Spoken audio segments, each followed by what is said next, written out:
Hey everyone, this is just a quick little demonstration on setting up some key general ledger accounts in your QuickBooks instance. These are going to work really nicely with the QuickBooks Connect integration and also follow best practice in law firm accounting. So I'll go ahead and navigate to my chart of accounts and show you what we have here. If you're making these accounts for the very first time, you're going to navigate to this green button, New, and fill out the correct criteria to create an account. And I'll show you what the criteria is for each of these in a moment. The first account I want to show you is advanced case costs.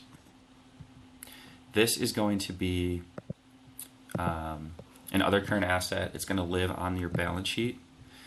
This account's used for accumulating all the different expenses that you're incurring during client work that you expect to be reimbursed upon settling the case.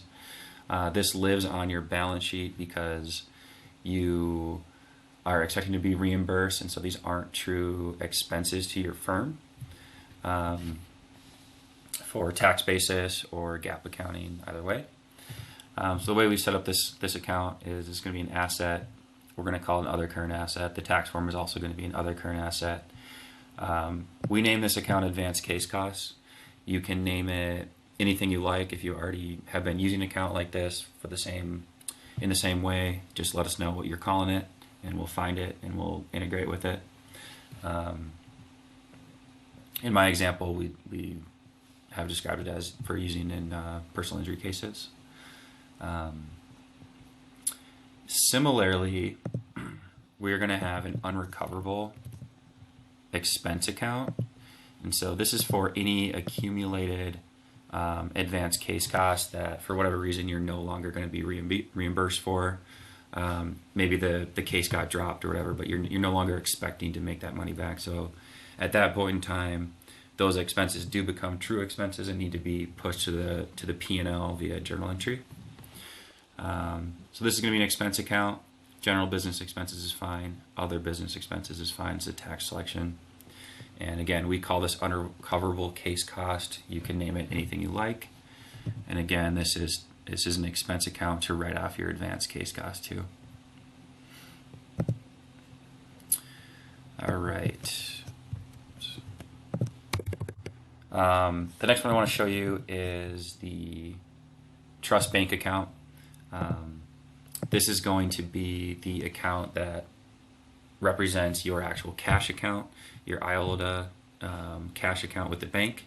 So we're going to set this up as a bank accounts. This is going to be a trust account under your tax designation, and we call this trust bank account. You can name it anything you like. A lot of clients have a direct feed of the bank activity from this account into their banking section in QuickBooks. So this is that exact same account. And that cash bank account is going to be an asset on your books. And so in order to offset that asset, we are going to create an other current liability, and we're going to call it trust settlement. So that's this one. The reason this is a liability account is because all that cash that's in your IOLTA account, you haven't earned yet. And so it shouldn't really truly be an asset, right? So this liability account should always equal that bank account, and the two of them kind of net zero on your financials. So we're going to create a liability account, other current liabilities, designation, again, tax form, other current liabilities as well. And we'll call this one trust settlement. That's all. Hopefully that was helpful.